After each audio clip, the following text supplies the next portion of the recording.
So we had discussed how the initial stage of the Russian policy has went or has tilted towards the pro-Western ideology, and we had also seen that it was just not the merely disintegration of one of the superpower, but it was an end of the ideologies also.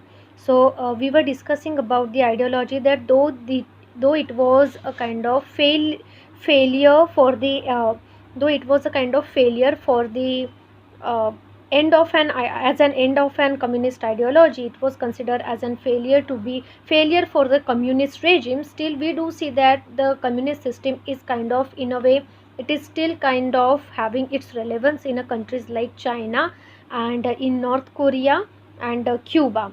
So with that respects, the dominant ideological position held at that time by the Soviet Union is very perfectly expressed by the Fukuyama, who had observed that what we may be witnessing is not just the end of Cold War or the passing of a particular period of post war history, but it is the end of history as such. That is the end of point of the mankind's ideological evolution and the universalization of the Western liberal democracy as the final form of the human government. So from the 1991 decades we do see a kind of hegemonic system has been created, at least for a time being, by the United States, where the dominance of the United States is being seen into the Bretton Woods institutions, into the spread of democracy in the several newly independent nations, and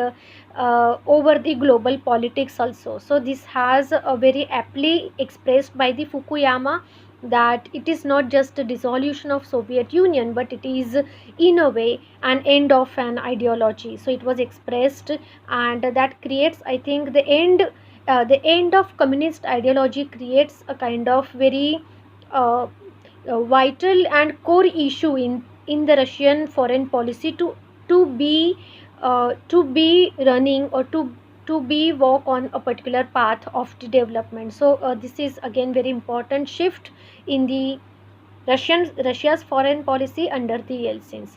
This claim certainly also influenced the new Russian leaders to a greater extent, as Tisankov has pointed out that the Boris Yeltsin and his foreign minister Andrei Kozyrev believed that the history in a sense had ended and presented no alternatives to pro-Western development.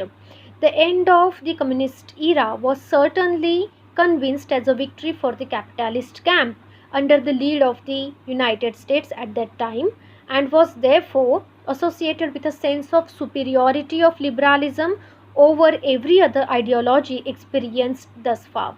This is supported by the claim that it was the fundamental belief in the superiority of the Western system that also shapes the minds of the liberal coalition that emerged in Russia for time being, at least for time being.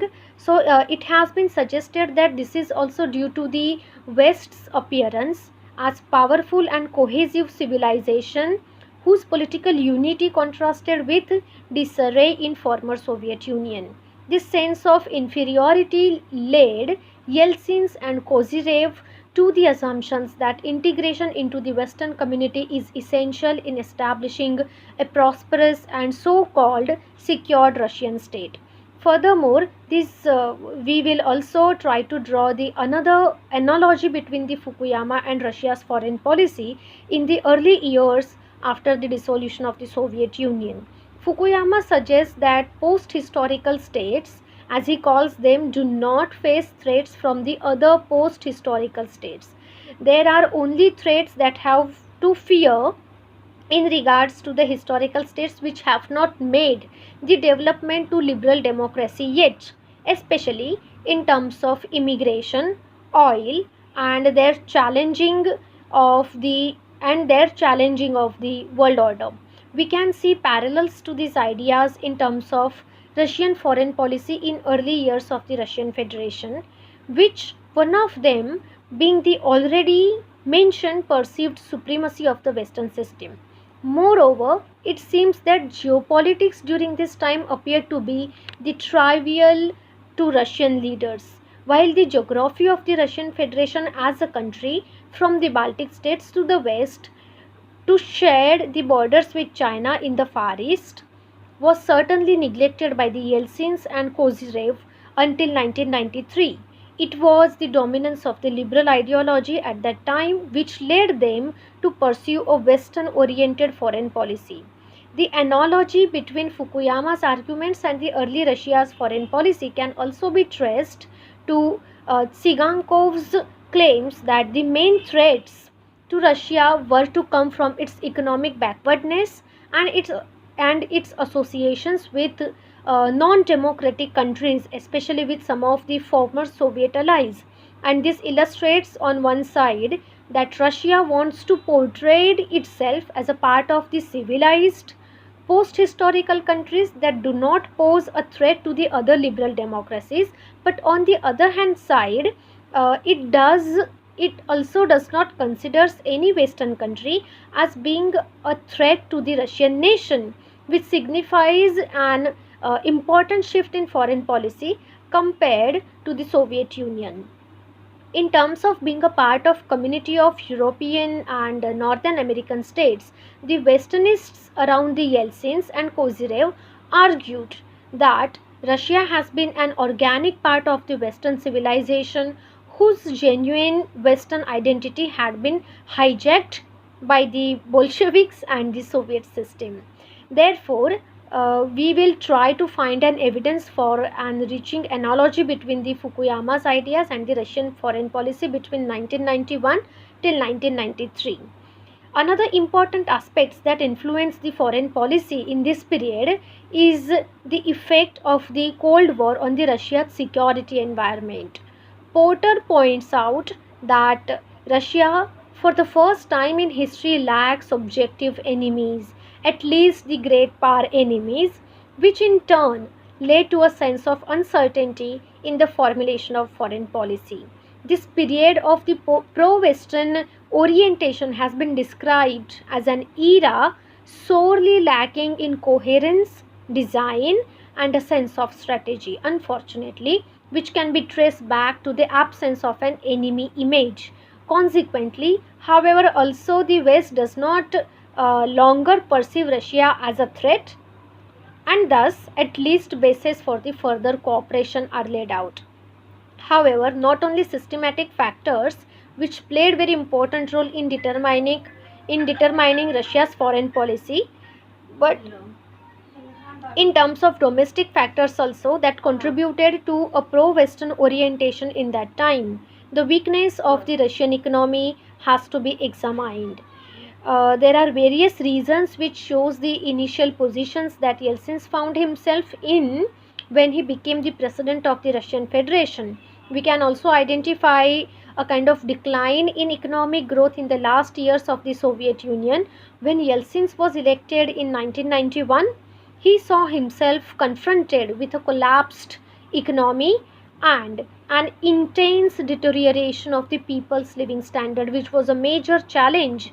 uh, the government fell behind in paying wages and pensions. A large portion of the population became impoverished and social services hit rock bottom. The kind of social privileges which the people used to enjoy during the Soviet period no longer exist, which was a matter of great concern. Therefore, Yeltsin and his foreign ministers, Kozyrev, were certainly constrained in their foreign policy due to the economic weakness of their country. Russia could thus not continue their international role as a superpower, but slowly and gradually it re-emerged as one of the major power on the global platform. Uh, However, the decade of 1990s was very difficult, that we have already seen. So Russia could thus not continue their international role as a superpower, and this applies especially to the military budget, which could not be maintained on previous Soviet levels. However, this internal weakness therefore also provides justification for the claim that the Western capitalist system is in a way superior and thus integration into the Western community of states is essential in transforming Russia into a stronger economy as well. Nonetheless, even more important is the sense that the West was seen as the rescuer to the Russian economic disaster.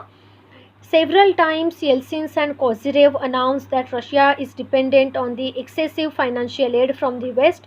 For instance, in July 1992 at the G7 summit, when it was claimed that $24 billion package would not save Russia.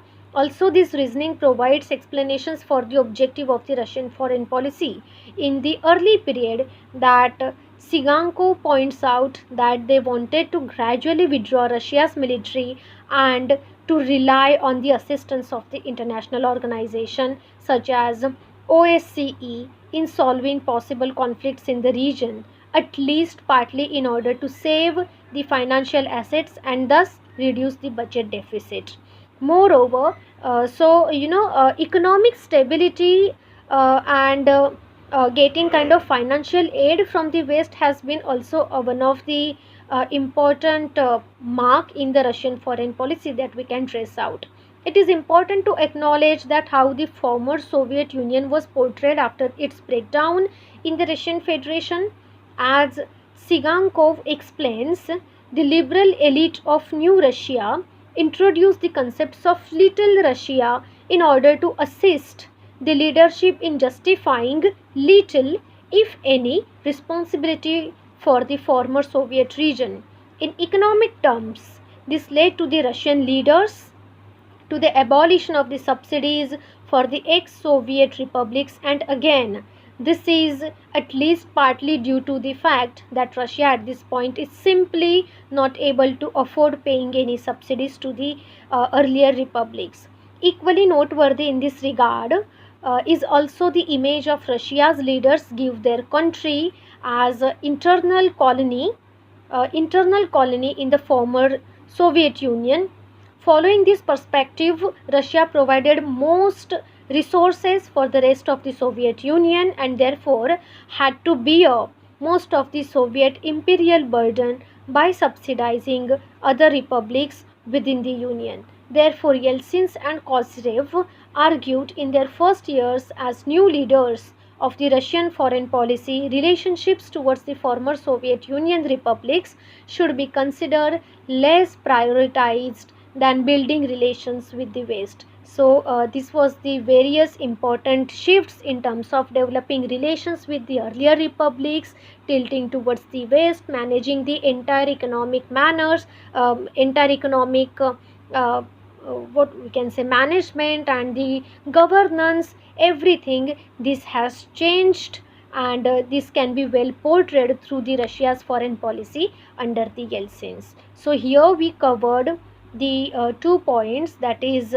how the process of how the part of how the role and responsibilities of the Yeltsins which played very important part, and how the Russia's foreign policy which was very different during the Soviet Union, and it became a very it as the Russian Federation went into the transition process, certainly the accordingly with changing time and changed circumstances at both at domestic and international level, the policy decisions, the foreign policy objectives has been also changed and shifted to a greater extent that we have discussed today. So thank you, and next we'll see you in the next session.